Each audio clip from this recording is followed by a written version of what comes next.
যুক্তরাষ্ট্রের নেভাদার রেনো শহরের উপকণ্ঠে দ্রুত ছড়িয়ে পড়ছে ভয়াবহ দাবানল। আগুনের ঝুঁকিতে থাকা এলাকা থেকে প্রায় ৪২,০০০ মানুষকে তাৎক্ষণিকভাবে সরিয়ে নেয়ার নির্দেশ দেওয়া হয়েছে। আরও ৪৫,০০০ মানুষকে প্রস্তুত থাকতে বলা হয়েছে।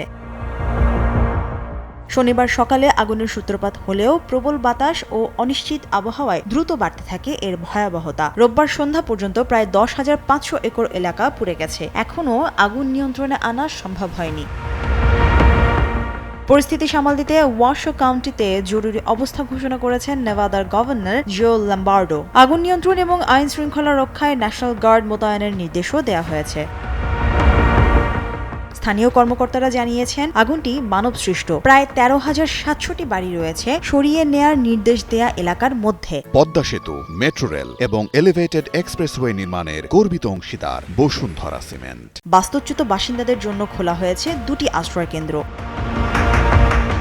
আগুনের কারণে সোমবার ওয়াশো কাউন্টির প্রায় সব স্কুল বন্ধ থাকবে। এর পাশাপাশি বেশ কিছু গুরুত্বপূর্ণ সড়কেও জারি করা হয়েছে নিষেধাজ্ঞা। প্রায় ২,৮০,০০০ মানুষের শহর রেনো নেভাদার পশ্চিমাঞ্চলে ক্যালিফোর্নিয়া সীমান্তের কাছেই অবস্থিত। ফলে দাবানল নিয়ন্ত্রণে না এলে পরিস্থিতি আরও ভয়াবহ হয়ে ওঠার আশঙ্কা রয়েছে। Mushfika Nusrat, daily star.